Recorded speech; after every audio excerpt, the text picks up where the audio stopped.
내 이름은 노나루 나노, 35살의 독신입니다.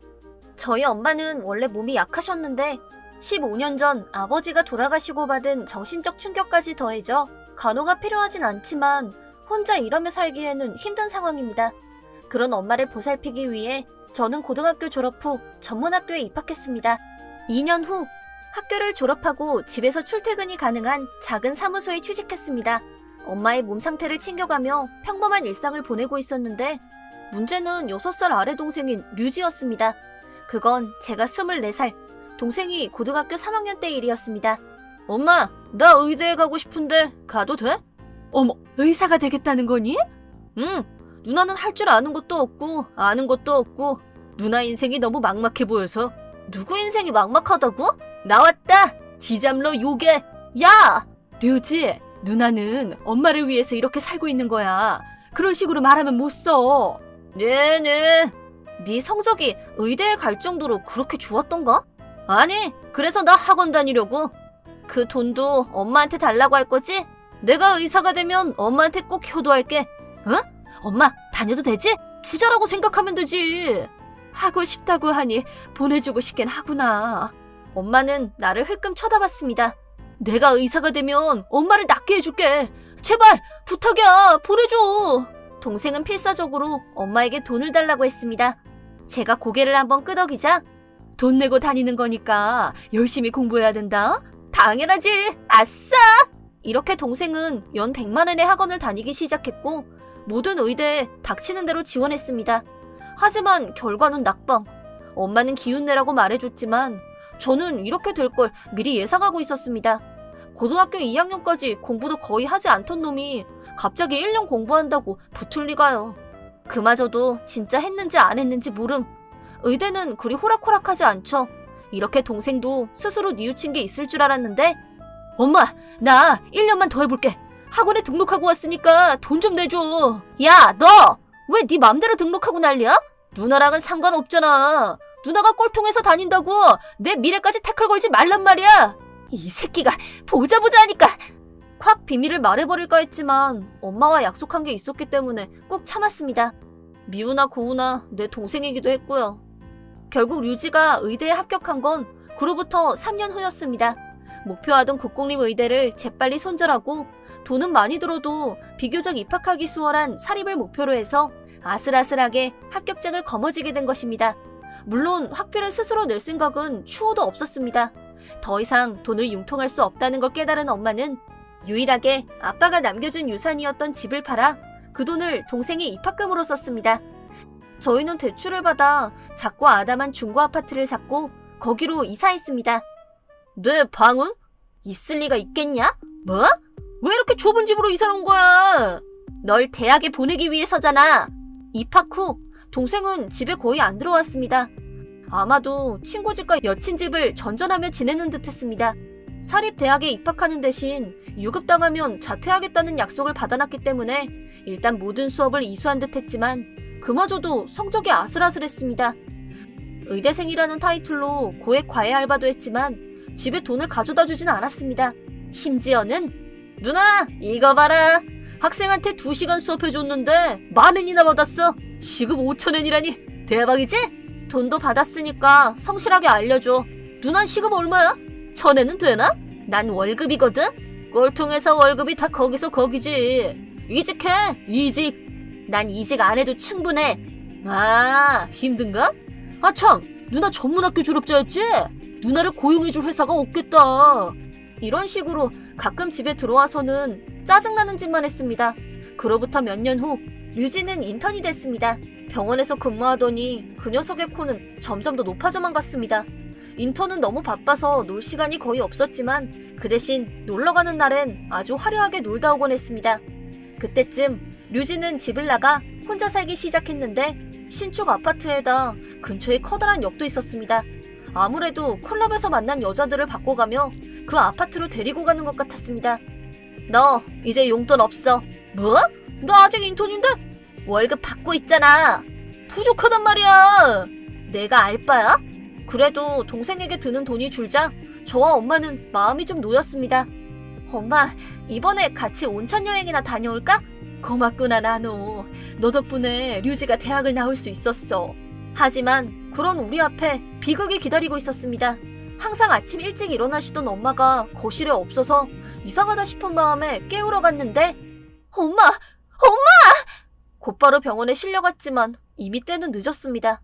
아무런 말도 없이 엄마는 천국 여행을 떠나게 되셨습니다. 돌발 심근경색 같군요. 어머님이 원래부터 몸이 약하기도 하셨고 갑작스러운 온도차에 몸이 적응을 못한 게 아닌가 싶네요. 동생 일도 그렇고 옛날부터 돈 때문에 고생하던 엄마는 근검한 분이었습니다. 제가 아침엔 추우니까 난방 틀어도 돼 라고 해도 거실에서 나노랑 같이 몸 녹이는 게 더 빠르다며 난방을 틀려고도 하지 않으셨습니다. 겨울인데도 아낀 전기세를 여행 비용에 쓰자는 말씀도 하셨습니다. 슬픔의 구렁텅이를 헤매면서도 저는 하나뿐인 엄마를 보낼 준비를 했습니다. 동생은 어차피 도와주지도 않을 테니까 장례식 날짜만 말해뒀습니다. 저녁에 확인해보자 예상대로 일십돼 있었습니다. 하지만 아무리 동생이 야박하다고 해도 설마 장례식 당일에 그런 일을 벌일 줄은 생각지도 못했습니다. 아, 시끄러워! 잠깐만, 유지! 너 지금 어디야? 이제 엄마 장례식 시작할 거야. 아, 그래? 누나가 대충 해줘. 뭐? 너 설마 안 올 생각은 아니지? 의사는 바쁘다고. 부모님 장례식을 안 오다니. 대체 너 생각이 있는 애야? 있잖아. 내 일은 살아있는 사람을 살리는 거야. 죽은 사람 상대로 의사가 할 수 있는 건 아무것도 없다고. 알겠어? 아니, 모르겠는데? 엄마는 의사가 되고 싶다는 네 꿈을 지원하기 위해 가장 노력하신 분이야. 몸이 약해서 밖에서는 일을 못하니까 매일 재택 부업이라도 하신 걸 모른 척하진 않겠지? 부모가 아이를 위해 돈을 버는 건 당연하지. 야! 오히려 난 효자였다고 생각해. 우리 집에 돈 없는 거 알아서 내가 놀러 다닐 돈은 알바로 벌었으니까. 그건 당연한 거지. 꼴통 거지인 누나는 이해를 못하겠지만 내 의대 동기들은 장난 아니었어. 내 주변엔 부모가 의사에 부잣집 애들밖에 없어서 다들 엄카 아카로 펑펑 쓰고 놀러 다녔지. 그때가 즐거웠는데. 그런 애들 사이에서 내가 얼마나 비참했는지 알아? 누난 모르지? 우리가 널 억지로 의대에 보낸 게 아니잖아. 가뜩이나 거긴 등록금도 엄청 비싼 사립의대인데 그 정도는 예상했을 거 아니야. 그게 싫었으면 공부를 더 열심히 했어야지. 아이, 시끄러워. 어차피 거의 다 아빠 유산이었잖아. 그 집도 아빠 유산이었고 그걸 내가 쓴 것뿐이니까 나한테 뭐라고 하지 마. 뭐라고 하는 거 아니야. 그냥 엄마한테 감사하라는 거야. 네네, 감사합니다. 그럼 지금 당장 장례식장으로 뛰어와. 그건 안 되겠는데? 오늘 약속 있거든. 뭐? 그게 엄마 장례식보다 더 중요해? 좋아하는 애랑 데이트해야 돼. 지금 나랑 장난해? 결국 밤새도록 동생은 장례식에 오지 않았고 저 혼자 엄마를 보내드려야 했습니다.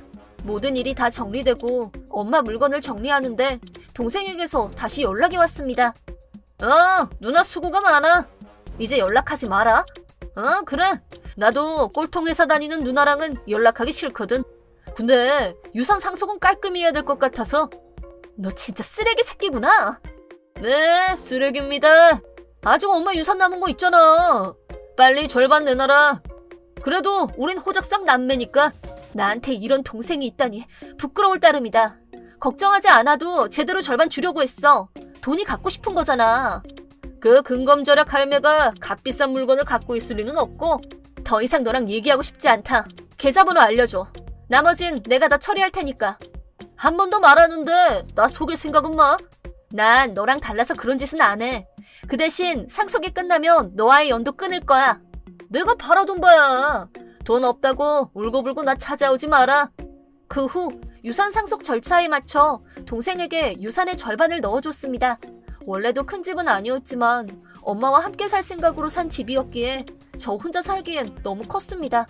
정신 차려보니 눈물이 제 볼을 타고 뚝뚝 떨어지고 있었습니다. 동생을 용서할 수 없었습니다. 언젠가는 천벌을 받겠죠. 근데 그 천벌이 이렇게나 빨리 내려질 거라고는 생각지도 못했습니다. 누나! 이게 어떻게 된 거야? 유산 상속이 겨우 50만 원이라니. 누나가 빼돌렸지? 안 빼돌렸어. 난 똑같이 절반씩 나눴어. 말도 안 돼. 저번 학기 학비도 대줬었잖아.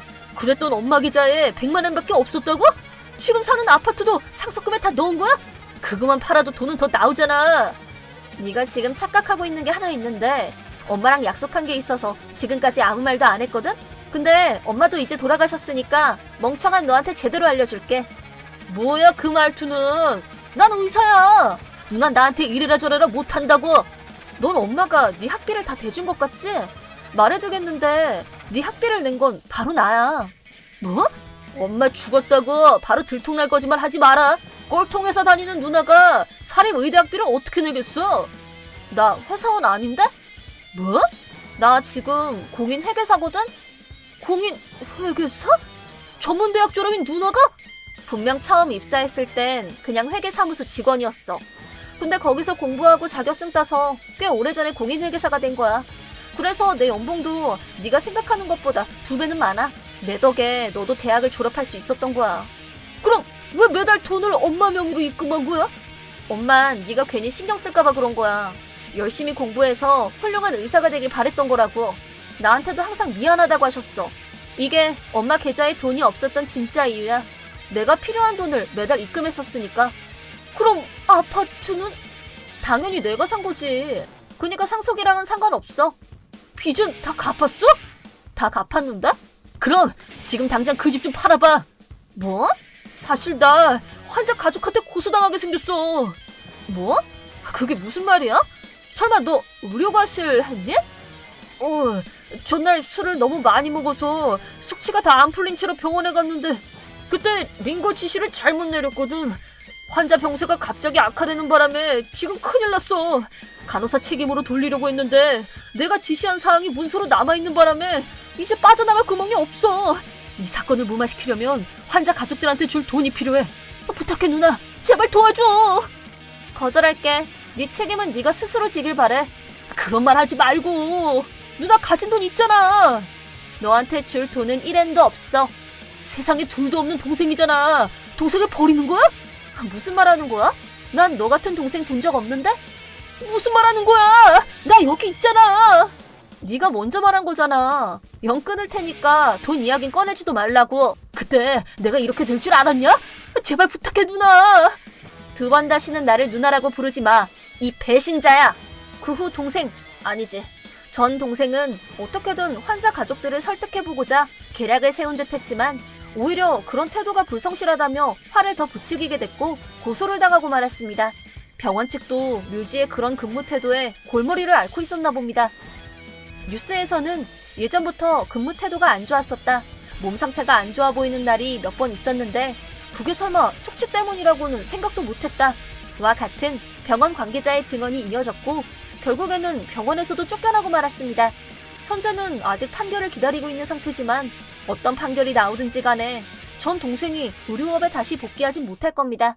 그리고 저는 지금도 엄마와 살던 그 아파트에서 매일 엄마를 위해 기도하며 바쁜 나날을 보내고 있습니다. 지금까지 일과 엄마를 돌보느라 남자는 만나보지도 못했는데 얼마 전에 좋은 사람을 만났습니다. 엄마가 돌아가셔서 쓸쓸해진 이 집이 다시 활기를 되찾을 날도 어쩌면 먼 미래의 이야기가 아닐지도 모릅니다. 근데 제 남친은 동거 이야기에 동거할 생각이면 결혼을 하는 게 라며 얼굴이 새빨개졌답니다. 엄마, 손주 태어나면 엄마한테 제일 먼저 보여줄게. 조금만 기다려. 나 다녀올게.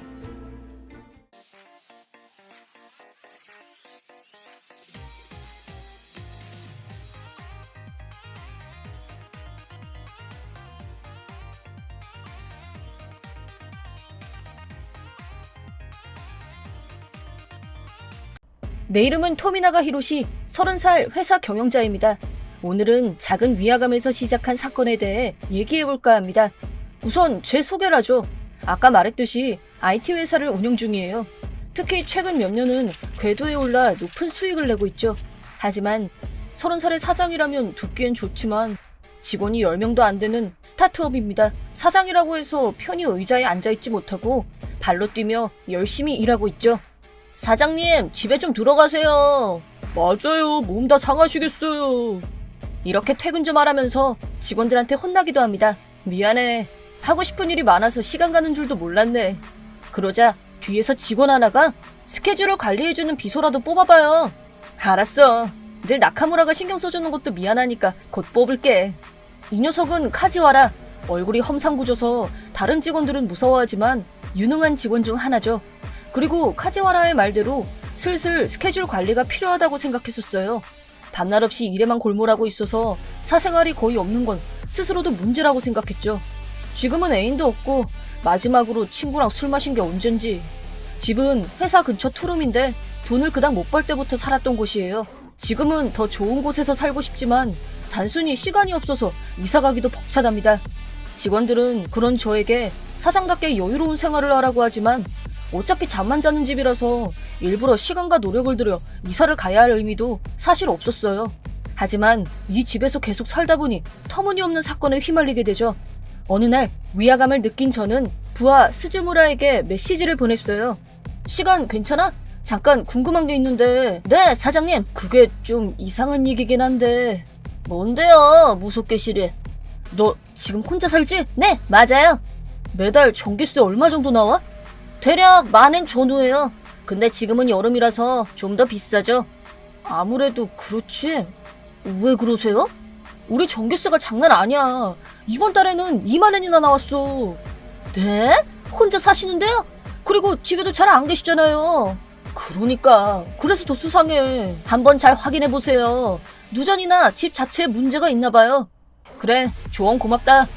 위화감의 정체는 전기세가 너무 많이 나온다는 거였어요. 알아봤더니 1인 가구 평균 수도 광열비는 10,000엔 전후. 여름에 에어컨을 써도 15,000엔 정도죠. 지금은 8월이고 저번 달은 18,000엔이나 나왔어요. 뭐야, 평균보다 좀 높은 정도네 싶을 수도 있겠죠? 하지만 아까 말했듯이 저는 이 집에서 잠만 자서 아무리 생각해도 수도랑 전기, 가스를 거의 쓰지도 않거든요. 참고로 제 평일 루틴을 소개하자면 우선 6시에 일어나 햇빛을 전등 삼아 준비합니다. TV도 안 보기 때문에 아침에 전기를 쓸 일도 없죠. 7시에 집을 나와 헬스장에서 가볍게 운동하고 샤워를 한 뒤에 출근해요. 식사는 밖에서 하고 퇴근하고 집에 오면 밤 9시에서 10시 정도 돼요. 자기 전에 샤워하고 이를 닦은 뒤에 12시쯤에 잠자리에 듭니다. 보시다시피 제가 집에서 전기나 수도를 쓸 일은 하루에 2-3시간밖에 없습니다.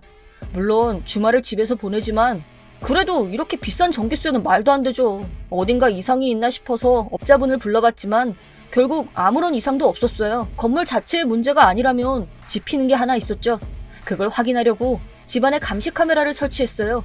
그 후에 마침 출장을 가야 하는 일정이 생겨서 3일 정도 집을 비웠죠. 내 예상이 빗나가면 좋을 텐데. 3일 후 집에 오자마자 감시 카메라 녹화 영상을 확인하니 제 예상은 적중하고 말았어요. 이게 무슨 짓이야? 갑자기 뭐야? 내가 요 며칠간 출장을 다녀왔는데 가기 전에 집안에 감시 카메라를 설치해놨거든? 뭐야? 그럼 다 봤겠네? 그래! 네가 남의 집을 제 집처럼 쓴 거 다 봤다. 아, 어떡해. 들켰네. 너 그걸 말이라고 해? 화내지 마. 곧 말하려고 했어. 일단 우리 집에 온 이유를 말해봐. 그게 우리 집 전기가 끊겼거든. 한여름에 냉방이 안 되면 큰일이잖아. 그래도 그렇지 무단 침입을 해? 너 이거 한두 번 한 것도 아니잖아. 뭐야? 어떻게 알았어? 너 때문에 전기세 폭탄을 맞았다고. 너 진짜 제정신이야? 너 그러면 경찰에 신고한다. 이렇게 된 일입니다. 그 여자 이름은 레나. 회사를 막 세웠을 때 만났던 여자친구죠. 저보다 3살 연하고 거래처 접대로 갔던 술집에서 알게 됐어요. 저는 여자랑 얘기하는 것만으로도 긴장됐지만 레나는 말도 잘 걸어주고 적극적으로 다가와서 어쩌다 보니 사귀게 됐죠. 하지만 3달 만에 그 관계도 끝나버렸어요. 그 이유는 당시 저는 스타트업을 막 세웠던 참이라 돈을 많이 못 벌었거든요. 사장이라서 부자일 줄 알았더니 빈털털이잖아. 실망이야. 아, 시간만 낭비했네. 이런 끔찍한 이유로 차였죠. 하지만 저희 집에 자유롭게 드나드는 사람은 레나뿐이었어요. 그리고 그 영상에서는 출근한 저랑 교대하듯이 레나가 집에 들어오는 게 찍혀 있었죠. 뭘 하나 싶었는데 별거 없었어요. 에어컨을 빵빵하게 틀어놓고 한숨 자다가 일어나더니 TV를 보면서 빈둥거렸어요. 저녁이 되자 일 나가기 전에 씻고 화장을 하고 들키지 않게 방을 치우고 나갔죠. 이렇게 매일 드나들었다면 전기세가 그렇게 나오는 것도 당연하죠.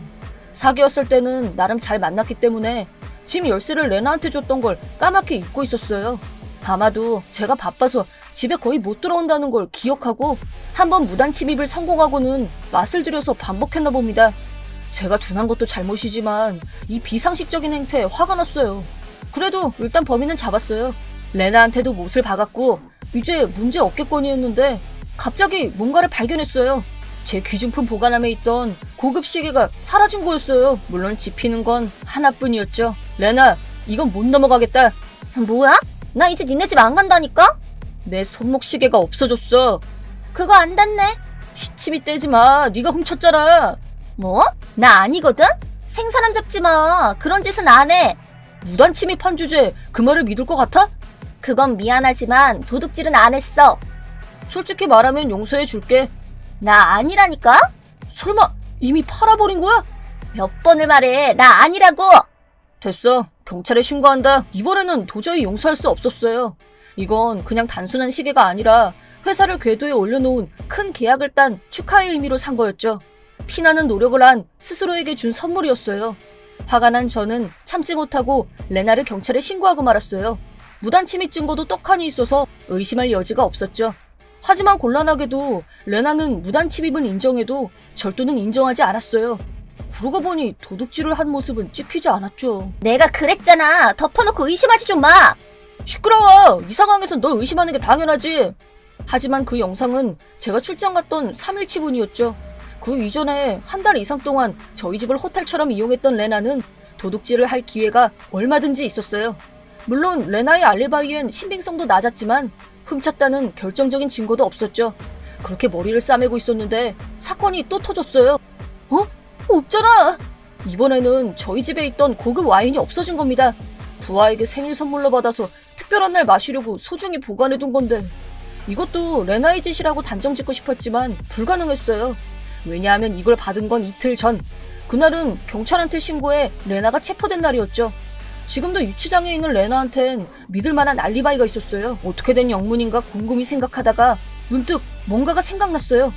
그러고 보니 그 영상을 확인한 건 제가 출장을 간 첫째 날과 둘째 날 뿐이었죠. 셋째 날에 레나가 아침에 없길래 마지막까지 확인하지 않았던 게 생각났어요.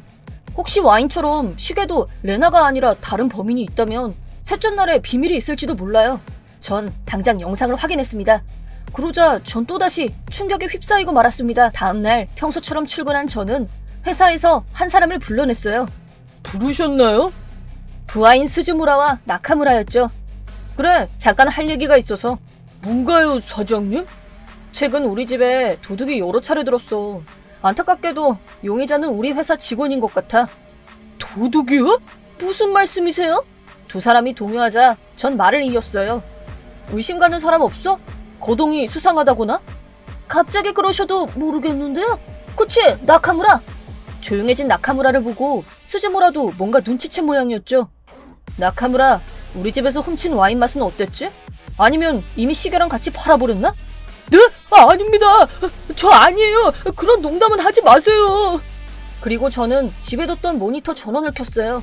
거기에는 나카무라가 우리 집에 몰래 들어와 집안을 살펴보더니 시계를 발견하고 가방에 넣는 장면이 떡하니 나왔습니다. 용의선상에 오른 나카무라는 일도 잘하고 유능해서 차기 팀 리더로 점 찍어둔 녀석이라 더욱 믿고 싶지 않았죠. 집 열쇠는 돌려받았지만 아마 굿에 여벌키를 만들어뒀던 거겠죠. 증거 앞에서 얼어붙은 나카무라. 아마 방범에 둔한 제가 카메라를 설치할 줄은 몰랐던 거겠죠. 너 대체 무슨 짓을 저지른 거야? 죄송합니다. 죄송합니다. 나카무라는 무릎을 꿇었어요. 술은 아직 있으니까 돌려드릴게요. 시계는 팔아먹었다는 거군. 믿기지가 않는다. 난 널 믿고 있었어. 근데 대체 왜 이런 짓을... 자료를 가지러 갔을 때 보니까 비싼 거 천지였어요. 금고에 넣어두지도 않고 훔쳐가라는 거랑 다름없었다고요.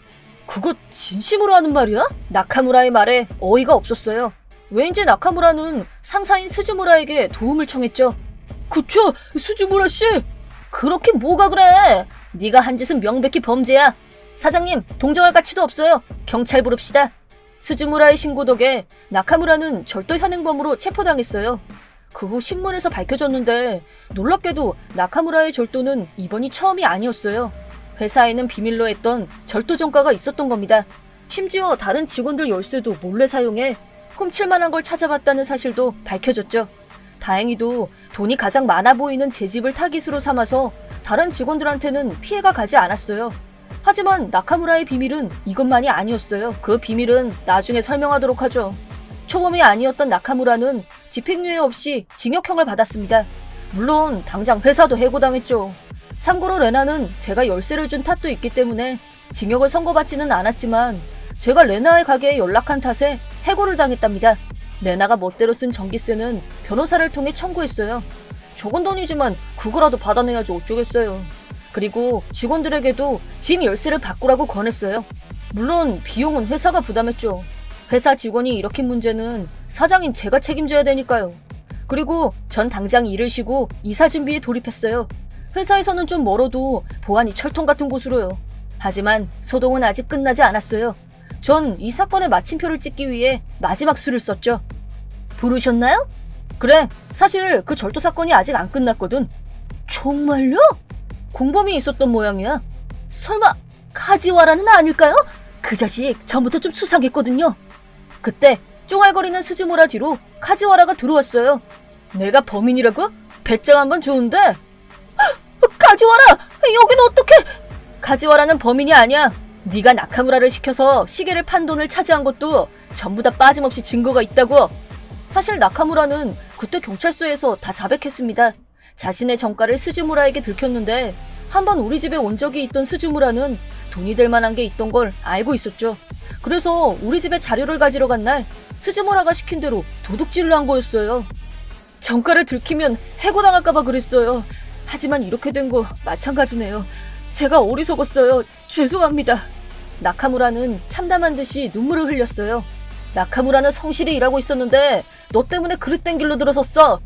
성실하긴 개뿔이. 정가자를 고용한 당신 잘못이지. 그리고 나카무라 말대로 당신 잘못도 있다고. 귀중품을 금고에 넣지도 않은 사람이 잘못이지. 안 그래도 그것 때문에 카지와라한테 혼났어. 사람이 너무 허술하다고. 그것 봐. 그래도 도둑질은 정당화할 수 없어. 이미 경찰에 신고했으니 너도 죗값을 달게 받아라. 이렇게 스즈무라는 절도 공범으로 체포당했어요. 시계를 판 돈은 아직 쓰지 않은 상태라서 시계를 산 사람에게 사정을 설명한 뒤 돈을 전부 돌려주고 시계를 되찾았답니다. 정말로 다행이었죠. 그리고 카지와라에게 나카무라가 출소한 후에 보살펴달라고 부탁했어요. 일도 잘했고 갱생의 여지도 있는 녀석이라 신경을 써주면 분명 올바른 사람이 될 테니까요. 뭐 저도 얼굴 때문에 정가자란 소리도 자주 듣거든요. 네가 그렇지 않다는 건 내가 잘 알지. 정가자를 무시할 수 없다는 마음은 이해가 가요. 저도 나카무라의 심정을 알아서 내버려둘 수 없거든요. 나도 나카무라가 나쁜 녀석 같진 않아. 다시 돌아오면 잘 보살펴줘. 부탁한다. 사장님도 모르는 사람은 집에 들이지 마세요. 이건 꼭 지키세요. 알았어. 직원들의 신뢰를 소중히 하고 방범의식을 잊지 않으며 앞으로도 열심히 일할 겁니다.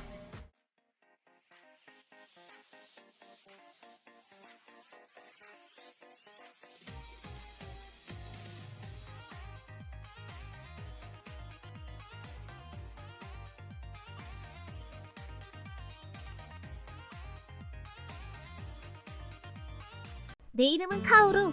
16살 여고생이다. 이번 얘기는 평범하지 않은 나의 유년 시절에 관한 얘기다. 때는 내가 어릴 적으로 거슬러 올라간다. 그 당시 나는 엄마랑 둘이서 살았다. 나에게는 아빠가 없었는데 엄마는 그 이유를 알려주지 않았다. 어릴 때부터 엄마랑 둘이서 살았지만 나는 엄마가 참 좋았다. 오늘은 엄마가 우리 딸이 좋아하는 과자 사왔다. 신난다. 다정한 엄마는 늘 웃는 얼굴로 날 칭찬해줬다. 어쩜 이리 착해 우리 딸? 엄마는 카오루가 자랑스러워. 엄마는 내가 외로움을 느끼지 않도록 나에게 늘 사랑과 관심을 쏟아부었다. 여기까지는 그냥 평범한 편모가정 같겠지만 우리 집은 어딘가 이상했다. 그럼 엄마 다녀올게. 약속 까먹지 않았지? 그게 큰 소리 내지 말고 베란다에 나가지 말고 초인종이 울려도 나가지 않는다. 이 세 가지는 내가 절대로 어겨서는 안 되는 약속이었다. 엄마는 매일 약속을 외우게 한 후에 자물쇠를 2개나 걸고 나갔다. 우리 집 현관문은 밖에서뿐만 아니라 방 안에서도 열쇠가 없으면 열 수 없었다. 즉, 엄마가 없을 때 난 3층 빌라의 가장 높은 곳에서 감금된 상태였던 것이다. 하지만 그때는 자신이 감금당했다는 사실도 몰랐다. 그냥 엄마가 없어서 외롭고 심심하기만 했다. 그래서 나는 늘 인형을 가지고 놀았다. TV를 켜는 것도 금지였고 큰 소리를 내는 것도 안 됐다. 그래서 늘 입을 꾹 닫고 인형과 놀기만 했다. 그 인형들도 많이 낡아서 너덜너덜한 상태였다. 입는 옷도 다 늘어난 헛옷뿐이었다. 물론 난 세상 밖이 어떤지 궁금하기도 했다. 하지만 밖에 나가고 싶다고 말해도 안 돼, 카오루. 밖은 너무 위험해. 밖으로 나가자마자 험한 꼴을 당할 거야. 이렇게 엄마는 나를 막아섰고 난 그냥 포기했다. 어쩔 수 없었다. 어렸을 때부터 내 세계는 문이 굳게 닫힌 집안뿐이었으니까. 내가 처한 상황이 이상하다고는 생각하지도 못했다. 놀랍게도 그런 생활은 8살까지 이어졌다. 그때 나는 원래 초등학교에 다닐 나이였다. 하지만 초등학교가 있다는 사실조차 몰랐다. 나는 엄마 말고는 얘기를 나눠본 사람도 없었고 만나본 적도 없었다. 하지만 나는 아무런 의문 없이 그렇게 엄마와 함께 살았다. 어느 날, 여느 날과 다름없이 엄마를 배웅하고 집을 보고 있었다. 하지만 아무리 기다려도 엄마가 돌아오지 않았다.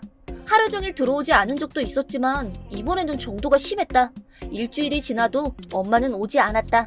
냉장고 안에 음식도 다 떨어져서 물밖에 먹을 게 없었다. 나는 엄마가 걱정돼서 약속을 깨고 베란다로 나와 집 밖을 살펴봤다. 바깥 세상은 이렇게 예쁘구나. 너무 멋지다. 난생 처음 보는 풍경에 감동했지만 엄마가 오지 않는다는 불안감이 커서 결국 베란다에 나가는 것도 그만뒀다. 아무것도 못 먹은 채로 며칠이 지났고 결국에 나는 의식을 잃고 말았다. 살려줘, 엄마. 눈을 떴을 때 나는 새하얀 방에 있었는데 그곳이 병원이란 걸 알아채지 못했다. 병원이라는 것 자체를 몰랐기 때문이다. 나중에 들은 얘긴데 엄마가 행방불명되자 집세가 밀린 탓에 집세를 독촉하러 집주인이 우리 집에 찾아왔다고 한다. 하지만 아무런 대답도 없었다. 사실 내가 안에 있었지만 엄마와 한 약속대로 무시하고 있었다. 결국 집주인은 열쇠를 써서 집 안에 들어오려 했지만 안에도 자물쇠가 걸려 있어서 문을 열 수가 없었다. 어쩔 수 없이 집주인은 경찰에 신고했다고 한다. 그러자 의식을 잃은 나를 발견한 것이다. 그리고 나는 경찰관들에게 사정을 설명해줬다. 내 얘기를 들은 어른들은 너무나도 비정상적인 가정 환경에 경악을 금치 못했다.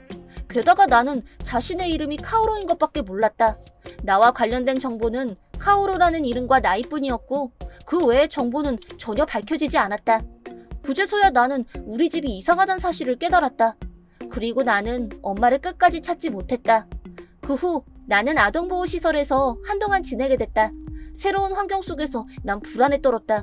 그 집에 갇혀 사회성도 못 길렀고 교육도 못 받았기 때문이다. 그런 내가 갑자기 또래 아이들이 가득한 환경에 놓인 것이다. 커다란 변화에 스트레스가 심했는지 한동안은 알아누웠을 정도로 건강이 나빠졌다. 모르는 사람들밖에 없어. 다들 무슨 말을 하는지도 모르겠고 엄마 보고 싶어. 엄마, 엄마! 엉엉 우는 나를 시설 직원이 따뜻하게 안아줬다. 지금까지 엄마밖에 얘기해본 사람이 없었고 내 또래 아이들을 만난 적도 없었다. 이렇게 시끄러운 환경도 나에게는 너무도 이상했다. 하지만 끈기 있게 나를 돌봐준 시설 직원 덕분에 난 그 환경에 익숙해지기 시작했다. 읽고 쓰기는 물론 생활에 필요한 것들을 하나씩 배워갔다. 시설에서 생활하는데 문제가 없을 정도였지만 학교에 다니기까지는 아직 갈 길이 멀었다. 집단 생활에 적응해야 했고 무엇보다도 초등학교 1학년 수준의 학습을 해야 됐다. 난 8살이었지만 지식은 4살에서 5살 수준이었다. 지금껏 뒤처진 걸 만회하려고 매일 시설 직원과 근처 학교 선생님이 내 공부를 봐준 덕분에 나는 점점 평범한 아이에 가까워졌다. 어느 날 시설 선생님이 이렇게 말씀하셨다. 카오루를 보고 싶다는 사람이 있어. 나랑요? 하지만 나는 아는 사람이 하나도 없었다. 누굴까 궁금해하면서 날 찾아온 사람을 만났다. 거기에 있던 건 처음 본 여자였다. 여자는 나를 보자마자 사오리! 진짜 사오리구나! 하고 소리치더니 갑자기 날 껴안고 엉엉 울었다. 난 이게 무슨 일인지 전혀 이해하지 못했다. 겨우 눈물을 그친 여자가 나를 지그시 바라보며 천천히 얘기를 시작했다. 내 이름은 사나, 32살 주부다. 드디어 오늘 내 딸과 8년 만에 재회했다. 때는 10년 전, 대학생 때로 거슬러 올라간다. 평범한 대학생이었던 나는 테니스 동아리 부원이었다. 거기에는 마사오미라는 인기 많은 선배가 있었다. 얼굴도 잘생겼고 성격도 신사적인 데다가 집안까지 좋은 완벽한 남자였다. 그래서 나도 몰래 선배를 동경하고 있었다. 선배에게 다가갈 수 없어서 뒤에서 지켜보기만 했지만 사나, 이번 회식에 올 거야? 아, 네, 물론이죠. 선배가 먼저 나한테 말을 자주 걸어줘서 한편으로는 정말 기뻤지만 야, 사나, 너 오늘 마사오미랑 얘기했지? 네, 잠깐이요. 무슨 얘기했어? 회식에 오냐고. 아, 그래? 설마 그거 가지고 착각하지는 않겠지? 무슨 착각이요? 마사오미는 그냥 모든 사람들한테 친절해. 너를 특별 취급하는 게 아니라고. 네, 저도 알아요. 알고 있으면 됐어. 괜히 이상한 착각해서 들이대지 말라고. 나랑 마사오미 관계는 알고 있지? 네, 그럼요. 이 사람은 미키코 선배, 마사오미 선배랑 동갑이고 마사오미 선배의 정혼자였다. 요즘 세상에 웬 정혼자인가 싶었지만 두 사람은 엄청난 부잣집 자제들이었다. 서민들은 모르는 사정이 있을 거라고 다들 납득했는지 마사오미 선배한테 다가가려는 여자는 한 명도 없었다. 둘이 그냥 연인 관계였다면 호감을 표현하는 사람도 있었겠지만 미키코 선배님의 집착은 어마어마했다. 누군가 마사오미 선배에게 다가가려고 하면 수건 없으시면 제가 빌려드릴까요? 고마. 계란 참견은 집어치워. 자, 마사오미, 여기 이거 써. 이렇게 노골적으로 방해했다. 고마워. 마사오미 선배의 속마음은 모르겠지만 이럴 때마다 늘 난처한 웃음을 짓고 있었던 것 같았다. 만에 하나 마사오미 선배에게 꼬리를 치면 미키코 선배 무리에게 둘러싸여 험한 꼴을 당한다는 소문도 있었다. 긁어 부스럼을 만들지 않도록 나도 웬만하면 마사오미 선배에게 다가가지 않으려고 했지만. 사나, 갑자기 미안한데 잠깐 시간 괜찮니? 네, 무슨 일이세요? 이번 주말에 시간 있어? 아무 약속 없어요. 그럼 같이 밥 먹을래? 둘이서요? 부담스러워? 그런 건 아닌데 선배는 만나는 사람이 있잖아요. 미키코라면 신경 안 써도 돼. 그냥 부모님끼리 멋대로 정한 얘기니까. 그런가요? 당연하지. 요즘 세상에 정략 결혼이라니 시대착오적이잖아. 그리고 요즘 미키코 때문에 너무 피곤하다. 그럼 좋아요. 밥 먹어요. 나도 모르게 승낙해버렸다. 너무 대책이 없나 싶었지만 어쩔 수가 없었다. 그야 내가 좋아하는 선배인걸. 둘이서 만나자는 선배의 권유를 도무지 거절할 수 없었다. 몇 시간 정도면 큰 문제는 없을 줄 알았는데. 사나? 잠깐 나 좀 봐. 네. 내 생각이 짧았다는 걸 깨달았다. 내 정혼자한테 꼬리를 쳐? 제정신이야? 꼬리를 치다뇨. 여러 명이 나를 둘러싸고 추궁하기 시작했다. 마사오미 선배와 나눈 대화를 어떻게 알았는지는 모르겠지만 어쨌든 너무 무서웠다. 심지어 쇠방망이를 든 여자가 나를 무섭게 노려보고 있었다. 당장이라도 올 것 같았지만 갑자기 누군가 나타났다. 뭐하는 짓이야? 마사오미? 마사오미 선배가 나를 구해주러 온 것이다. 그리고 미키코 선배에게 단호히 말했다. 혹시 몰라 말해두는데 난 너랑 결혼할 마음 없어. 이미 우리 아버지랑 너희 아버지께 말씀드렸어. 우리 정혼 관계는 이제 끝이야. 그 말에 미키코 선배는 나라를 잃은 듯한 표정이었다. 잠깐만! 일방적으로 그러면 어떡해! 이따위 협박이나 하는 여자는 사양이야. 나한테 말도 걸지 말아줘. 그렇게 말하며 내 손을 잡고 그 자리를 떠났다. 이렇게 미키코 선배는 실현을 했지만 불행은 그것만이 아니었다. 미키코 선배의 아버지네 회사가 도산하고 만 것이다. 집이 망하자 친구들도 미키코 선배를 깔봤고 대학교에서도 온갖 주목을 받자 결국 학교에 오지 않게 됐다. 그리고 미키코 선배가 없어진 후 이런 메시지가 왔다. 너 이거 어쩔 거야? 너 때문에 완전 망했잖아. 선배 사정은 안타깝지만 저랑 아무런 관련도 없잖아요. 다 너 때문이야. 네가 마사오미를 빼앗고 나서부터 이상해졌어. 너 때문이야. 책임져! 책임이라뇨. 마사오미를 돌려줘. 내 남친이었잖아. 마사오미 선배는 물건이 아니에요. 선배한테 말씀하세요. 네가 이긴 것 같니? 이기고 지고 문제가 아니잖아요. 두고 봐. 너 절대 가만 안 둬. 내가 꼭 복수할 거야. 이런 원망의 말까지 듣고 말았다. 어이없는 화풀이였지만 왠지 찝찝했다. 2년 후 나는 마사오미 선배와 결혼했다. 그리고 얼마 후 사오리라는 어여쁜 딸도 태어났다. 남편도 열심히 일했고 나도 육아에 최선을 다하면서 우리는 행복하게 살고 있었다. 그 후로 미키코 선배의 소식이 끊겼다. 미키코 선배의 아버님은 지금 아내와 함께 소박하게 살고 있지만 딸의 행방은 모르는 듯 싶었다. 나도 내 삶이 바빠서 미키코 선배의 존재는 까맣게 잊고 있었다. 하지만 미키코 선배의 집념은 결코 가볍지 않았다. 그건 어느 날 아이를 데리고 마트에 외출했을 때였다. 이제 막 1살이 된 사오리는 겨우 걸음마를 뗐을 정도로 어렸다. 난 장보기를 마치고 마트 내에 있는 놀이방에 사오리를 데려갔다. 아이와 어른들로 가득한 그 넓은 공간에 아주 잠시 몇 초 동안만 사오리에게서 눈을 뗐는데 사오리? 어디 있니? 사오리! 아무리 찾아봐도 사랑스러운 딸은 온데간데 없었다. 서둘러 경비실로 가서 사정을 설명했지만 결국 찾을 수가 없어서 경찰까지 불렀다. 그러자 CCTV에 사오리를 안고 도망가는 미키코 선배가 보였다. 경찰은 유괴 사건으로 판단해 지명수배를 내렸건만 결국 선배의 행방을 찾을 수 없었다. 그로부터 벌써 7년이라는 세월이 흘렀다. 못 찾을 거라며 포기하려던 순간 경찰에서 미키코 선배가 체포됐다는 전화가 왔다. 그리고 다행히 사오리도 무사했고 카오루라는 이름으로 살았다는 충격적인 얘기도 들었다. 당장이라도 만나러 가고 싶었지만 오랜 세월 감금당했던 사오리는 평범한 생활에 적응해야 했다. 그래서 갑자기 과도한 스트레스를 받으면 안 된다고 시설 직원이 말했다. 내 딸인데 왜 만날 수 없는 거야? 사오리! 사오리! 그래도 사오리는 무사하잖아. 생사조차 알 수 없었던 때랑은 달라. 사오리를 믿고 기다리자. 사오리를 잃고 절망에 빠졌던 7년에 비하면 반년쯤이야 순식간이다.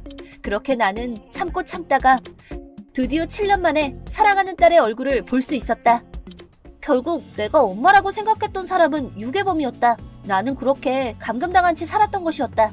처음에는 믿을 수도 없었고 엄마를 향한 마음도 버릴 수 없었다. 그렇게 나는 진짜 엄마 아빠 품으로 돌아갔다. 두 사람은 불안해하는 나를 살뜰히 보살펴줬고 두 사람과 함께 살았던 1살 때 사진을 잔뜩 보여줬다. 전부 예쁜 옷을 입고 있었고 듬뿍 사랑받은 모습이었다. 아, 난 카오루가 아니라 사오리구나. 그래, 넌 사오리야. 우리 예쁜 딸. 그때 널 지켜주지 못해서 정말 미안해.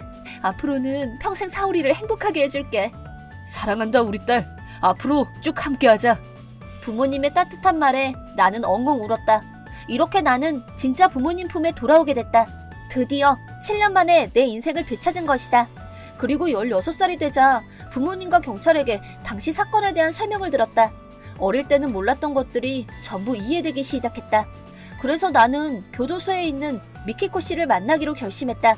꼭 묻고 싶은 게 있었다. 유괴 사건으로부터 8년 만에 그 사람과 만났다. 많이 야위었지만 그때 얼굴이 남아있어서 난 무심코 차오르는 눈물을 참으며 질문을 시작했다. 그때 왜 나를 버렸어? 유괴한 건 맞지만 그래도 날 딸처럼 키웠잖아. 그 여자는 조용히 답했다. 처음에는 네가 마냥 귀여웠어. 그야 마사오미 씨의 딸이니까. 하지만 네가 클수록 점점 그 여자를 닮아갔어. 그걸 견딜 수가 없어서. 그래서 그날 집에 돌아가지 못하고 어슬렁대다가 경찰에 체포당했다고 한다. 난 지금도 꿈을 꿔. 누군가 잠든 내 머리를 따뜻하게 쓰다듬는 꿈. 그건 있지. 당신이야. 나에게 당신이 엄마였던 시간은 영원히 사라지지 않아. 그 의미를 평생 되새기면서 괴로워하길 바래. 카오루! 난 카오루가 아니라 사오리야. 당신 딸 카오루도 사랑했던 마사오미 씨도 이젠 없어. 잘 가. 그리고 나는 일어서서 면회실을 나섰다. 그때 그 사람이 흐느끼는 소리가 들려왔다. 나도 눈물을 조금 흘렸다. 이렇게 나는 그 사람과 완전히 연을 끊었다. 그로부터 10년 후 나는 26살이 됐다. 나는 내 경험을 책으로 냈고 그 책은 데이트를 쳤다. 다큐멘터리도 찍고 책이 영화화도 돼서 나는 단번에 유명인이 됐다. 그리고 지금은 유괴 사건으로 상처받은 아이들과 가족을 위한 세미나를 개최하는 등 열심히 활동하고 있다. 그 후 그 사람의 소식은 모른다. 생각하지 않으려고 하지만 불현듯 생각이 나고 만다. 7살 정도의 여자아이와 엄마를 보면 내 모습이 겹쳐 보인다. 난 평생 그 사람과 보냈던 시간을 잊을 수 없겠지. 그 사람도 문득 나를 떠올리고 괴로워하길 바란다. 그리고 행복한 나의 모습을 TV로 보여주는 게 그 사람을 향한 복수가 될 거다.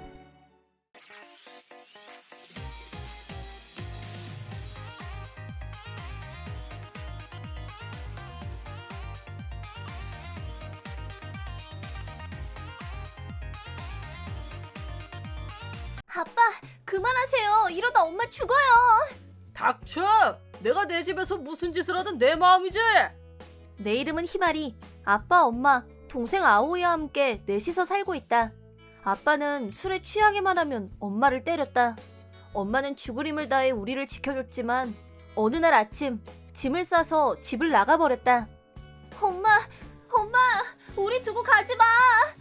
우리는 애타게 엄마를 불렀지만 대답도 없이 앞만 보고 떠나버렸고 우린 두 번 다시 엄마를 보지 못했다.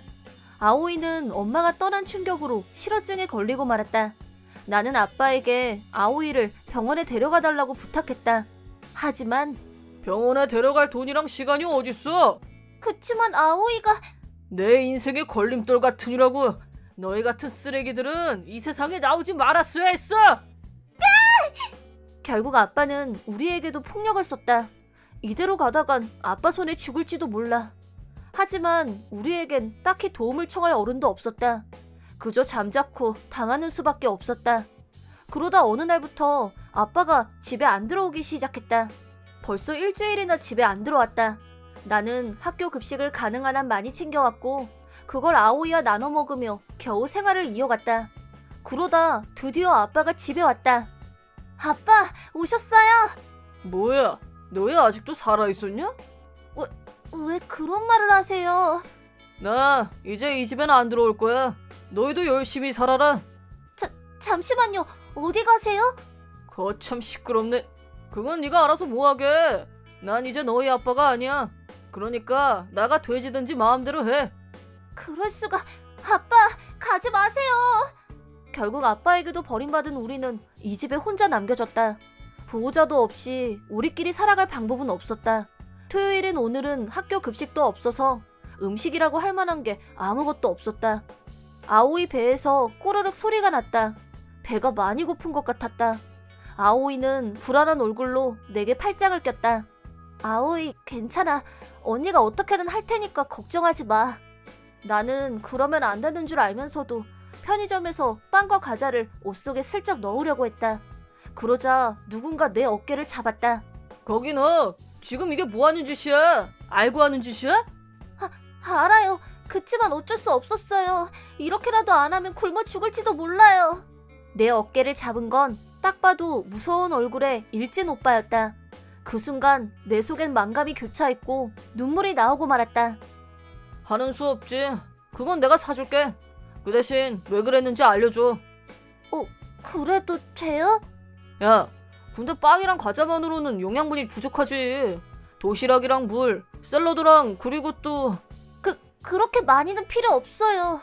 어른이 주는 건 그냥 받는 거야. 그렇게 말하더니 내 머리를 마구 쓰다듬었다.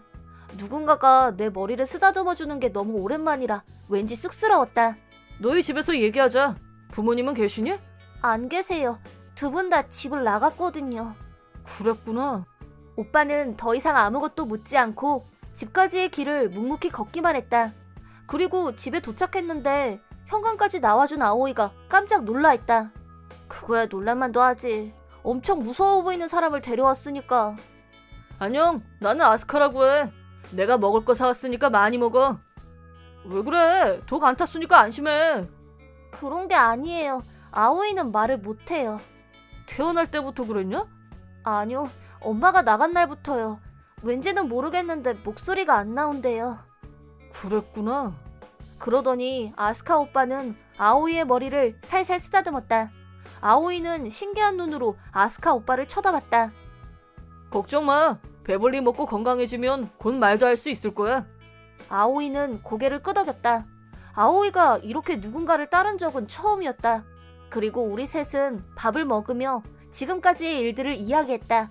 아스카 오빠는 그저 조용히 내 이야기를 들어주었다. 그랬구나. 힘들었겠네. 경찰에 도움을 청하면 너희들이 갈 만한 보호시설을 소개해 줄 것 같은데 너희는 어때? 잘 모르겠어요. 그치만 낯선 곳에 가는 게 무서워요. 아오이는 낯도 가리는 데다가 말도 못해서. 그치. 잠시 생각에 빠진 아스카 오빠는 그럼 이렇게 하자 라며 일어섰다. 내가 이 집에 살면서 너희들 부모 역할을 대신해 줄게. 네? 걱정하지 마. 난 일도 하고 있고 돈도 있으니까. 근데 이 단독주택은 월세야 자가야? 몰라요. 근데 할아버지가 돌아가시고 엄마가 이 집을 받으신 거라고 그랬어요. 그럼 자가네. 잠깐 이 집 좀 봐도 되지? 아스카 오빠는 어질러진 집안에서 몇 장의 서류들을 찾아냈다. 그럴 줄 알았어. 다 독촉장들 뿐이네. 벌써 3개월이나 전기세를 안 냈잖아. 근데도 전기가 아직 안 끊어졌네. 당장 이것부터 처리해야겠군. 잠깐만요. 오빠도 집이 있을 거잖아요. 응? 해약하고 올게. 네? 괜찮아. 나만 믿어. 아스카 오빠는 크게 웃으며 나와 아오이를 꼭 안아줬다. 이제부턴 내가 알아서 할 테니까 걱정 마. 날 믿어봐. 그 말에 우리는 눈물을 터뜨리고 말았다. 부모님이 언제 우리를 안아주셨는지 이젠 기억조차 나지 않았다. 아오이, 아스카 오빠한테 도와달라고 그럴까? 아오이는 조용히 고개를 끄덕였다. 이렇게 우리 세 사람의 기묘한 동거가 시작됐다. 일단 아오이부터 병원에 데려가 보자. 이거 진짜 병이에요? 말을 못하게 되고부터 쭉 걱정했어요. 아오이가 말을 못하게 된 원인은 아마 시민성 실어증일 거야. 시민성? 과도한 스트레스로 목소리가 안 나오는 병을 말하는 거야. 재활치료랑 발성 연습을 하면 대부분은 좋아진대. 그니까 빨리 치료부터 하자. 네, 고마워요. 그리고 희말이 내일은 나랑 학교에 좀 가자. 네? 왜요? 학교 선생님께 인사드리러 가야지. 아무리 그래도 부모님이 집 나갔다고 하긴 좀 그러니까 부모님은 멀리 출장 가셨고 내가 친척인 척해서 보호자라고 해두자. 겉보기에 오빠는 일진 같아 보였지만 이야기를 하면 할수록 머리가 좋은 사람이라는 게 느껴졌다. 그렇게 우리 자매의 문제들을 착착 해결해 나갔다. 어이 희말이, 이거 희말이한테 주는 선물이야.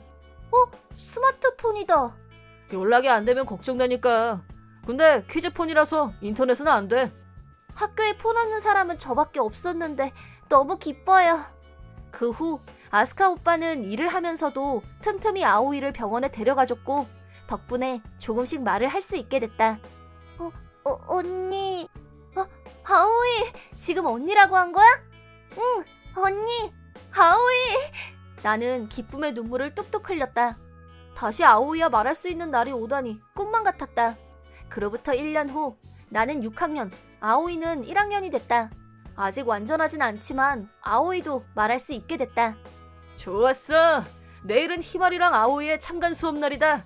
아오이는 벌써 1학년이네. 기대되는데? 응. 희말이 무슨 일 있어? 아니요, 아무것도 아니에요. 희말이 무슨 일이 있는 것 같은데? 이야기 좀 해봐. 그게 우린 진짜 가족이 아니잖아요. 애들이 우릴 이상하게 볼 거예요. 희말이, 왜 우린 부모님이 안 계시는 거죠? 왜 부모님은 우리 버리고 간 거예요? 어차피 아스카 오빠도 우리 버릴 거잖아요. 눈물이 그렁그렁 맺힌 눈으로 아스카 오빠에게 분풀이를 하고 말았다. 하지만 이 분한 마음과 슬픈 기분은 어찌할 방법이 없었다. 네 말이 맞아. 난 너희 부모가 아니야. 가족도 아니지. 그럼 우리한테 신경 꺼주세요. 하지만 난 너희를 사랑해. 너희 부모님 못지않게 사랑한다고. 나중에 커서 남자친구를 데리고 오면 어떻게 해야 할지, 너희 결혼할 때 눈물이 나는 건 아닌지 그런 마음으로 너희를 돌보고 있으니까. 아스카 오빠는 우리를 안 떠날 거예요? 당연하지. 너희가 나가달라고 해도 난 여기 있을 거야. 너희가 잘 자라서 자립하는 날까지 너희를 지켜줄 거야. 아스카 오빠 미안해요. 저 다른 애들은 엄마나 아빠가 오시는데 저는 그럴 수 없다는 게 무섭고 창피했어요. 전 아스카 오빠를 정말 좋아하는데. 괜찮아. 그리고 솔직하게 말해줘서 고마워. 앞으로도 그런 건 다 솔직하게 얘기해줘. 3년 후. 아스카 오빠, 제 고등학교 말인데요. 어디든 네가 가고 싶은 곳으로 가. 희말이는 공부를 잘하니까. 아니, 저 중학교만 졸업하고 일하려고요. 어? 안 돼. 왜요? 네가 진짜로 하고 싶은 게 있는 거면 말리지 않을게. 근데 날 돕고 싶다든가 학비가 든다든가 그런 이유로는 안 돼. 계속 말하지만 아이를 키우는 건 보호자의 의무야. 그니까 넌 제1지방 학교를 목표로 공부만 하도록. 사실은 우리처럼 버려진 아이들을 돕기 위해 공부하고 싶었다. 아스카 오빠는 평소에 무슨 일을 하며 돈을 버는 걸까? 본인에 대한 이야기는 조금도 해주지 않으면서 항상 내 생각을 꿰뚫어보곤 했다. 그런 건 너무 불공평했다. 나에 대한 건 네가 훌륭한 어른이 되면 차차 알려주도록 할게. 아스카 오빠 혹시 초능력 써요? 그럴 리가 있겠냐? 그 후 나는 고3이 됐고 아오이는 중1이 됐다. 아스카 오빠와 만나고 7년이라는 시간이 흘렀다.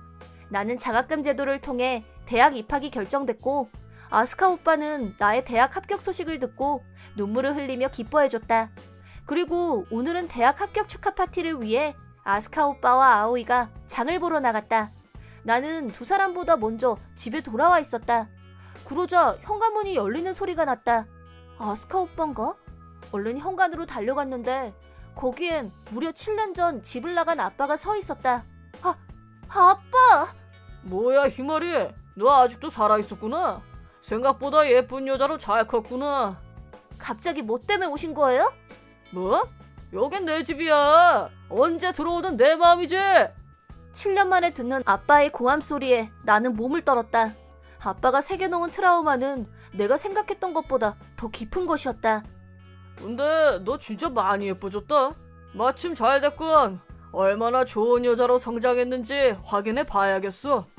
그렇게 말한 아빠는 혀로 입술을 핥으며 내게 다가왔다. 안 돼! 싫어! 오지 마! 그렇게 울면서 거부하는 모습이 딱 지 엄마 닮았네. 아, 못 참겠다. 어디 더 울어봐. 이대로 있다간 당하고 만다. 근데 무서워서 몸이 움직여지질 않아. 도와줘요, 아스카 오빠! 내가 도움을 외친 순간 아빠는 저 멀리 나가 떨어져 버렸다.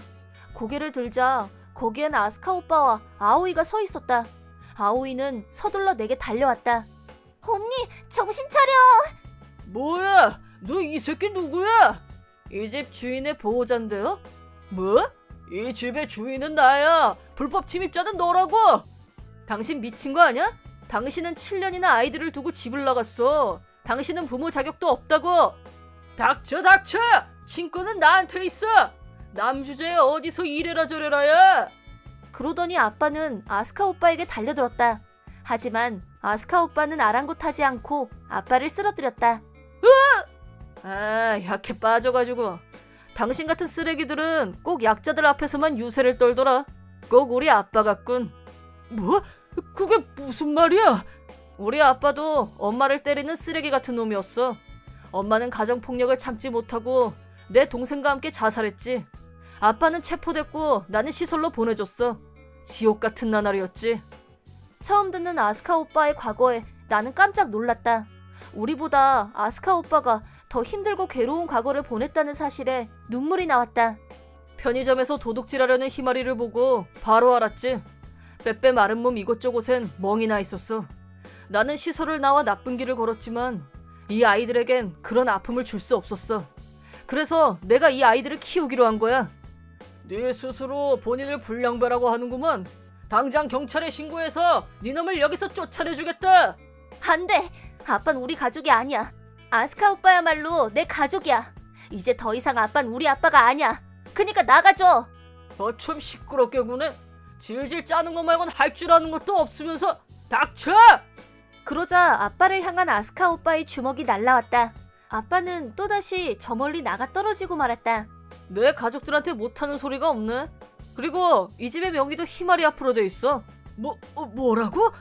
애초에 이 집은 희마리의 엄마가 친정 아빠한테 물려받은 거였어. 부동산에 확인해서 엄마의 거처를 알아냈고 직접 찾아가 명의도 희마리 앞으로 옮겨놨지. 그 말을 듣고 우리는 놀라움을 감출 수 없었다. 집 이야기에도 놀랐지만 아스카 오빠가 엄마와 만났다는 사실에도 놀랐다. 그 여편네 지금 어딨어? 그걸 왜 내가 알려줘? 먼 곳에서 지금은 행복하게 살고 있어. 엄마 잘 지낸대요? 너희를 두고 도망간 일을 울면서 후회했었어. 이 집의 명의를 희마리 앞으로 이전하는 것도 기꺼이 허락해 주셨고. 엄마. 나는 먼 곳에서 행복하게 살고 있을 엄마를 생각하며 눈물을 흘렸다. 버려졌다고 생각했는데 아직도 우리를 사랑하고 있다는 걸 알고 정말 기뻤던 것이다. 불법 침입자가 누군지 이제 좀 감이 잡히나? 이 집에 기어들어온 것도 빚에 쫓겨서 그런 거지? 어떻게 그걸? 당신 말대로 내가 불량배니까 나한텐 나쁜 친구들이 아주 많거든. 당신이 빚을 지고 도망간 사채업 보스도 내 친구야. 알았으면 당장 여기서 꺼져. 희마리랑 아오이한테 두 번 다시 얼씬도 하지 말고. 아스카 오빠의 극대노에 잔뜩 쫀 아빠는 눈 깜짝할 사이에 도망가고 없었다. 그제야 나는 마음이 놓였고 그 자리에 털썩 주저앉고 말았다. 희마리 괜찮아? 저 미친놈이 자기 딸한테 무슨 짓을 하려고 한 거야? 그냥 경찰에 신고해버릴까? 아니요, 괜찮아요. 두 사람이 절 구해줬으니까. 그래, 네가 그렇다면야. 아스카 오빠가 언니보다 집에 먼저 가서 놀래켜주자고 그래서 1시간 더 일찍 온 거야. 우연이었지만 빨리 와서 다행이다. 그놈이 이 집 열쇠를 갖고 있었을 줄은 상상도 못했어. 열쇠를 미리 바꾸지 않은 내 잘못이야. 정말 미안해. 미안해하지 마요, 오빠. 정말 고마워요. 나는 아스카 오빠를 안았다. 아스카 오빠는 깜짝 놀라했지만 이내 기쁜 얼굴로 나를 꼭 안아줬다. 자, 방해꾼이 있었지만 희마리의 대학 합격 축하 파티 가자! 네! 4년 후 드디어 희마리도 대학 졸업을 하는구나. 취업도 됐고 이제 사회인이네. 정말 감격스럽다. 오빠 있잖아요. 제가 어른이 되면 아스카 오빠한테 말하고 싶은 게 있었어요. 갑자기 무슨 말? 사실 저 아스카 오빠랑 진짜 가족이 되고 싶어요. 저를 아내로 받아주세요. 뭐? 아스카 오빠는 너무 놀란 나머지 손에 들고 있던 컵을 떨어뜨렸다. 우리는 서둘러 쏟아진 물을 닦았다. 그리고 아스카 오빠는 우물쭈물하며 말을 꺼냈다. 나는 34살이나 먹은 아재야. 넌 이제 즐거운 인생이 시작되는 나이고 앞으로 좋은 사람과 만날 기회도 많을 거야. 그리고 난 너희를 딸처럼 소중히 키워온 줄아. 그럼 오빠는 알지도 못하는 한량 같은 남자가 절체가도 괜찮아요? 그거랑 이건 별개지. 희마리는 널 제일 소중히 아껴주고 사랑해주는 성실한 남자를 만나서. 아무리 생각해도 그 조건에 딱 맞는 사람은 아스카 오빠 말곤 없는데요? 아스카 오빠는 얼굴을 붉히고는 쭈뼛거리고 있었다. 아마도 지난 11년 동안 우리를 키우느라 제대로 된 연애도 못 해본 것 같았다. 뭐 솔직히 내 입장에서는 그게 좋긴 하지만 앞으로 몇 년이 걸리더라도 꼭 저를 좋아하게 만들 거예요. 두고 봐요, 오빠. 살살해, 살살. 그 후 나와 아스카 오빠가 어떻게 됐는지는 다음을 기대해주세요.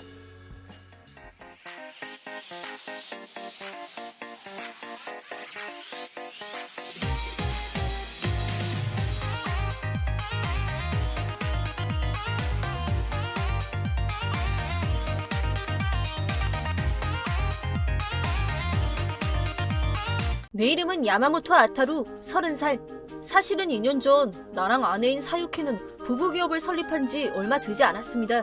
업적도 순조로웠고 감사할 정도로 괜찮게 돈을 벌고 있었습니다. 덧붙여서 나는 일반 엔지니어고 회사에서 근무했습니다. 회사에 불만은 없었고 기업을 만들 생각은 아예 없었습니다. 계기는 사유키가 이런 제안을 했었기 때문이었죠. 있잖아, 아타루. 이씨 사이트 운영에 관심 없어? 이씨 사이트? 아, 조조타운이라든지 아마존 같은 거? 맞아, 그거야. 우리들의 일의 장점들을 한데 모으면 패션계의 이씨 사이트를 만들 수 있지 않을까 하고 생각했어. 무슨 말이야? 아, 눈치가 없네. 말하자면 나는 의리 쪽에 종사하고 있으니까 브랜드에 연줄이 있고 아타루는 엔지니어로 시스템 개발이 가능하고. 아, 눈치챘어? 우리들의 장점을 살리면 최강의 패션계 이씨 사이트가 된다는 거지. 그렇구나. 확실히 그 말을 들으니까 재밌을 것 같네. 그렇지? 제대로 된 시스템을 만들면 실패는 없는 사업이라고 생각해. 해보자. 확실히 이런 도전은 젊으니까 가능하지. 좋아, 한번 해볼까? 그렇게 정해진 거면 사업 계획에 대해서 재빠르게 논의해볼까? 그래! 그렇게 우리들은 패션계의 이슈 사이트 차라타운을 설립. 부부가 새로운 기업에 도전한 겁니다. 아타루, 됐어. 드디어 회사가 흑자가 됐다고. 진짜? 드디어! 흑자까지 약 1년 반쯤 걸렸네. 포기하지 않고 열심히 했기 때문에 그런 거야. 고마워, 아타루. 뭐야 갑자기. 부끄럽잖아. 아타루가 알기 쉽게 시스템을 구축해줬으니까 여기까지 올 수 있었던 거야. 나 혼자서는 이렇게까지 못했을 거야. 정말 고마워. 사유키도 여러 브랜드에 영업을 했잖아. 너랑 함께하지 않았다면 이 기업은 성공하지 못했을 거야. 아타루. 하지만 이제 스타트라인에 선 거라고. 여기서 더 이익을 내서 회사를 더 크게 만들자. 우리들 부부니까 여러 가지 도전을 해보는 거야. 아타루랑 결혼하게 돼서 정말 다행이야. 이제부터 계속 함께하자. 이렇게 회사는 점점 규모를 확대, 사원들도 입사했고 우리들의 회사는 서서히 궤도에 오르기 시작했습니다. 하지만 돈을 손에 넣어서 그런 건지 차라타운의 사장으로서 미디어로 유명해져서 그런 건지 사유키의 성격이 점점 이상해지기 시작했습니다. 있잖아요, 야마시타 씨. 이 상품 재고가 언제쯤 들어오는 거죠? 죄송합니다. 지금 확인하고 있습니다. 확인하고 있다가 아니잖아. 왜 이 당연한 재고 관리가 제대로 되질 않는 거야? 죄송합니다. 이봐, 사유키, 이해는 하겠는데 말투는 조금 조심하도록 해. 모두들 정말 열심히 하고 있으니까. 아타루는 입 좀 다물고 있어. 우리 회사는 지금 커다란 비즈니스 찬스라고. 이 정도 엄하게 하는 건 당연하잖아? 어쨌든 잔업비용은 얼마든지 줄 테니까 빨리 대응해줘. 부탁이니까. 알겠습니다. 사유키. 또 다른 날에도 있잖아, 모두들 잠시만. 사유키, 무슨 일이야? 유저의 질 응답에 대해서 응대가 조금 늦어지는 모양인데 어떻게 된 거야? 미안. 하지만 지금 상태로는 일손이 부족해서 회사가 엄청난 속도로 성장하고 있으니까 아무래도 대응이 늦어져서. 일손이 부족하다니. 그렇다면 잔업을 하든 야근을 하던 대응을 좀 해달라고. 그런 말도 안 되는 소리 하지 마. 어디라도 일손이 부족하단 말이야. 뭐라는 거야? 이쪽은 필사적으로 영업하고 있는데 왜 당신들은 내가 열심히 한 거를 소용없게 만드는 거야? 내 덕분에 당신들은 일을 할 수 있는 거잖아. 죄송합니다. 그렇게 좀 말하지 마. 이 회사는 사유키랑 우리가 협력해서 만들어가고 있는 거잖아. 웃기지 마. 당신들은 시스템밖에 만들 줄 모르니까 그 정도는 제대로 해달라고. 정말로 왜 이렇게 일을 못하는 거야? 어쨌든 유저 대응이 끝날 때까지 전원 야근이야. 야근? 사유키, 이건 해도 너무하잖아. 뭐야, 불만이라도 있는 거야? 당신들 같은 사람들은 언제라도 해고할 수 있으니까. 이 회사의 사장은 나야. 내가 사장이니까 세상 사람들이 모두 주목해주는 거라고. 아타루도 전체를 지휘하고 있는 거니까 제대로 좀 봐줘. 그럼 부탁해. 야, 잠깐 기다려. 아타루 씨, 죄송합니다. 저희들 때문에 이렇게 되어버려서. 무슨 소리 하는 거야. 사과하지 않으면 안 되는 쪽은 이쪽이잖아. 이렇게 무리하게 일하게 해서 불만도 말하지 못하는 환경을 만들어서 고소당할지도. 어떻게든 대응을 하려고는 했지만 업무량이 많아서 대응을 하지 못하는 상태가 계속되고 있습니다. 이대로라면 정말로 저희들 쓰러질지도 몰라요. 명백하게 인원 부족이지. 여기는 빠르게 대처해볼게. 사유키는 저렇게 말하지만 이 회사의 숨은 조력자는 너희들이야. 우수한 부하를 이 이상 호되게 당하지 않도록 약속할게. 조금만 더 버텨줘. 감사합니다. 우선 오늘은 나도 도울게. 아니요, 그건 안 됩니다. 아타루 씨는 들어가세요. 아니, 퇴근 안 할 거야.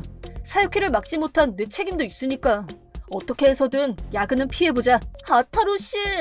그리고 사원이 힘들 때 힘을 북돋아주는 게 상사잖아. 사양하지 말고 응석 부리라고. 이건 내가 부탁할게. 감사합니다. 이 은혜는 꼭 갚겠습니다. 평소에 신세를 지는 건 내 쪽이라고. 후다닥 일을 끝내보자고. 네! 그렇게 우리들은 맹스피드로 작업을 시작했습니다.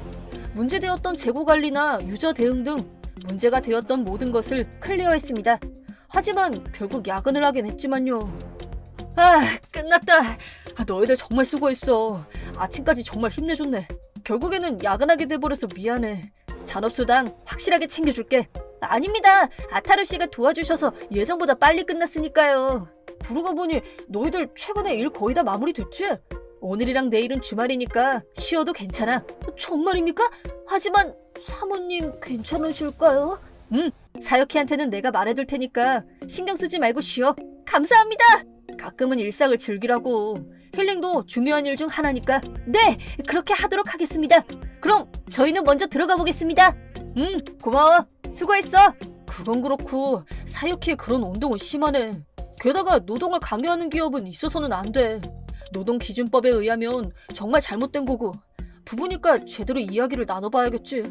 그렇게 그 다음날 사유키와 이야기를 나누기 위해 집에 갔더니 다녀왔어. 다녀왔어가 아니잖아. 왜 사원들이 출근하지 않은 거야? 내가 쉬라고 했어. 뭐? 왜 당신 멋대로 하는 거야? 마음대로 한 게 아니야. 걔네들 얼마나 열심히 했는지 알아? 그건 사원이니까 당연하잖아. 그래서 오늘 업무는 어떡할 거야? 오늘 거는 내가 대응할게. 그렇게 하지 않으면 사원들의 컨디션이 위험하니까. 됐어. 당신하고는 못하겠어. 무슨 말이야? 사실 오늘 나도 할 말이 있어. 하고 싶은 말? 단도직입적으로 말하자면 아타루를 회사에서 제명하려고 생각하고 있어. 뭐? 무슨 말이야? 뭐? 내가 의류 브랜드의 발이 넓으니까 이 회사가 구성되는 거라고. 세간에서도 솜씨 좋은 미인 사장이라고 하면서 말이야. 엄청 유명해져서 주목받고 있는 거라고. 너 말이야. 그런데 당신은 전혀 시스템 관리도 안 되고 지금처럼 마음대로 하질 않나. 이 이상 회사의 물을 흐리는 걸 보고 싶지 않아. 사유키, 너 정말 진심으로 하는 소리야? 진심이야. 이런 말 별로 하고 싶지는 않지만 이 회사는 나로 완성되는 거야. 내 말을 듣지 않는 사람은 아타루든 누구든 필요 없어. 내 눈앞에 있는 건 회사를 설립할 당시의 사유키가 아니었습니다. 나랑 함께 힘내보자고 하면서 서로 사랑하던 사유키는 이제 어디에도 없었습니다. 이거 이혼 신고서야. 서명해줘. 이혼까지 하는 거야? 당연하잖아. 나한테 아타루는 필요 없어. 네 마음은 잘 알겠어. 솔직히 나도 사유키하고는 이어가지 못하겠어. 이혼도 하고 회사도 넘길게. 대신 위자료는 없어. 재산 분할은 확실하게 할 거니까. 고마워. 나도 나쁜 년은 아니야. 물론 그럴 생각이었어. 대신 마지막으로 한 가지 충고할게. 너 회사가 궤도에 오르고 나서 변한 거야? 사원도 소중하게 대하지 않고 돈 생각밖에 하지 않고. 사장으로서 당연한 거라고 생각하는데? 사원이나 동료를 소중하게 대하지 않는 사장은 언젠가 큰 코 다치게 될 거야. 기억해둬. 친구해줘서 너무 고마워. 하지만 당신이야말로 추후를 걱정하지 그래? 이제 무직이 될 거니까. 그거 참 걱정해줘서 너무 고맙다. 그럼 그렇게 나는 사랑하는 아내한테 회사도 사원도 장래도 모두 빼앗기고 말았습니다. 이야기한 결과 회사를 넘기는 대신 집과 가전은 모두 내 것이 되었습니다. 부부 공동명의 계좌도 확실하게 반반 나눴고 반년 정도는 일하지 않아도 될 정도의 돈이 손에 들어왔습니다만 앞으로 어떻게 생활해야 되나. 무직인 건 변함없으니까 말이야. 그렇게 생각하고 있을 때 부하 중 한 명한테 전화가 왔습니다. 왜 그래? 무슨 일 있어? 아타루 씨 이야기는 들었습니다. 회사를 관두신다고요? 멋지게 해고당했어. 참 곤란해졌지. 여러 가지로 신세를 많이 줬는데 힘이 되지 못해서 정말 죄송합니다. 제가 힘이 부족한 게 부끄럽기만 하네요. 왜 네가 사과를 하고 그래? 회사의 상층부가 싸워서 한쪽이 내쫓기는 건 자주 있는 이야기잖아. 하지만 아타루 씨는 이혼까지 당하셔서 이건 너무하다고 생각합니다. 뭐 어떻게든 되겠지. 그렇게 말씀하시기는 하지만 뭔가 방법이 있으세요? 뭐 지금 상황으로는 아무것도 없지. 하지만 어떻게든 될 거야. 저기 힘이 되지 못한 거에 대한 사과라고 하는 것도 좀 그렇지만 지인 중에 아타루 씨랑 이야기를 나누고 싶어하는 벤처기업의 사장님이 계신데 만나보시겠습니까? 진짜 괜찮아? 꼭 좀 부탁할게. 그리고 그 다음날 나는 부하가 소개해준 사장님과 만나게 되었습니다. 이야기는 들었어. 자네가 거의 혼자서 자라타운의 시스템을 만들었다고. 네, 물론 사원들의 협력도 있었죠. 그 시스템을 혼자서 만들었다는 건 대단한 거네. 자라타운의 성공은 자네의 실력 덕분이라고 말한다 해도 과언이 아닐세. 감사합니다. 그래서 말인데 사실 지금 우리도 패션계의 이시 사이트를 새롭게 만들어 보려고 생각하고 있네만. 발 넓게 사업을 하시는군요. 그렇지. 그래서 시스템을 개발할 수 있는 인재를 찾고 있다네. 그렇군요. 귀사는 대기업이고 인재도 많이 있겠죠. 아는 사람을 소개해달라는 그런 얘긴가? 그렇게 다른 사람 이야기를 하듯 듣고 있었더니 부디 우리 회사를 위해서 힘을 빌려주지 않겠나? 네? 정말인가요? 저로 괜찮으신가요? 물론이지. 오히려 자네 말고는 생각할 수 없다네. 기쁩니다. 저야말로 잘 부탁드립니다. 다행이다. 그럼 자세한 계약의 얘기를... 죄송합니다만 사장님, 한 가지 부탁을 드려도 될까요? 부탁? 여기서 나는 사장님에게 살짝 귀띔을 드렸습니다. 사장님도 싱긋 미소를 지었습니다. 그렇군. 알겠네. 그 조건도 진행해보지. 감사합니다. 그렇게 나는 대기업 사장님이 있는 곳에서 새로운 사업을 만드는 것에 관여하기로 했습니다. 덧붙여서 내가 사장님한테 무엇을 부탁드렸냐 하면 네. 여보세요? 아타루, 어떻게 된 거야? 뭐가? 당신이 없어진 이후로 시스템 에러가 빈번하게 발생하고 상품 관리, 유저 대응이 제대로 되고 있질 않다고. 그렇구나. 큰일이네. 그리고 당신 사원들한테 무슨 바람을 넣은 거야? 무슨 말이야? 얼버무리지 마. 사원들이 전원 갑자기 사표를 내다니 아타루 씨가 있는 곳에서 일하겠대. 그거 참 큰일이네. 어쨌든 부하들이랑 같이 지금 당장 돌아오도록 해. 그건 무리야. 말도 안 되는 소리 하지 마. 우리 회사는 어쩌라는 거야? 사원이 없으면 일을 할 수가 없잖아. 솔직히 걔네들 누구 덕분에 여기까지 할 수 있었다고 생각하는 거야? 무능한 것들 주제. 내가 거두어준 은혜를 잊은 거냐고. 무능하다고?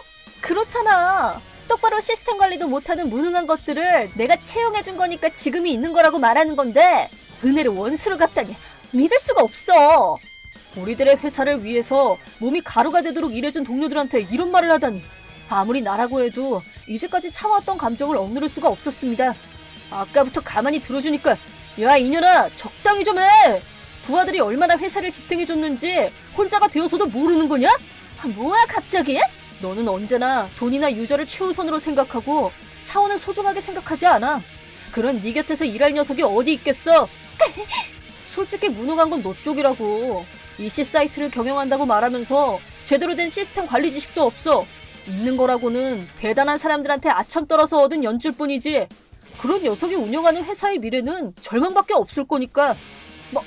뭐가? 내 덕분에 이렇게까지 회사가 커진 건데 뭐가 잘났다고? 그럼 너는 그 회사를 성심성의껏 소중하게 하라고. 나는 이제부터 162업 모니로봇에서 새로운 EC 사이트를 만들 거야. 뭐? 그 모니로봇에서? 하지만 나만으로는 불안하니까 네가 무능하다고 말하면서 깎아내린 우수한 부하들은 우리들이 맡기로 했어. 그런 우수한 인재만 끊어버리다니. 너는 정말 보는 눈이 없어. 처음부터 다시 해보라고, 무능한 사장님? 젠장할. 당신 같은 무능한 사람은 곧 후회하게 될 거라고. 나중에 울면서 찾아와도 이미 늦은 거니까. 사유키는 그렇게 전화로 소리치고는 핸드폰을 던진 건지 수화기에서 쨍그랑 소리가 나더니 전화가 끊겼습니다. 그 후 사유키의 말로는 비참했고 EC 사이트 서비스는 제대로 운영되지 못한 채 눈 깜짝할 사이에 정지. 재고가 팔리지 않아서 고액의 빚을 지게 되어 도산하게 되었습니다. 자신이 쌓아둔 인맥을 동원해서 취직을 하려고 해도 어디선가 나랑 옥신각신했던 이야기가 흘러들어가 귀찮은 지뢰내라는 상표가 붙어서 어떤 기업에서도 받아주지 않아 길거리를 방황하고 있다고 합니다. 왜 이런 여러 가지 일을 알고 있냐면 사유키한테서 미련이 뚝뚝 떨어지는 연락이 계속 왔기 때문이었습니다. 집이 없어서 곤란하다든지 잠깐이라도 살게 해달라든지 재결합하자든지. 그때 나한테 집을 넘긴 건 실패였네. 그곳은 자가였고 입지도 좋아서 팔면 꽤 좋은 금액에 팔렸겠지. 하지만 때는 이미 늦었습니다. 우리들은 이제 정식으로 타인이니까요. 나는 답을 하지 않고 번호와 핸드폰을 바꿔서 연락을 끊었습니다. 게다가 나는 162업 모니로봇에서 시스템 개발의 리더로 임명. 새로운 EC 사이트가 곧 있으면 완성 예정입니다. 이것도 내 힘이 아니라 내 아이디어나 말을 우수한 부하들이 서포트해준 덕분입니다. 아무리 위대해져도 부하들에 대한 감사는 잊지 않으면 안 됩니다. 사장님도 우리들 EC 사이트 팀을 엄청 기대하고 계셔서 직장 환경이나 노동시간, 인원에 대해서는 신경 써서 상담을 해주십니다. 사장이 다른 것만으로도 이렇게 일하기 쉬워지다니. 내가 이 세계에 뛰어든 것도 전부인 덕분입니다. 그것만큼은 감사하고 있어. 그것만큼, 그것만 말이지.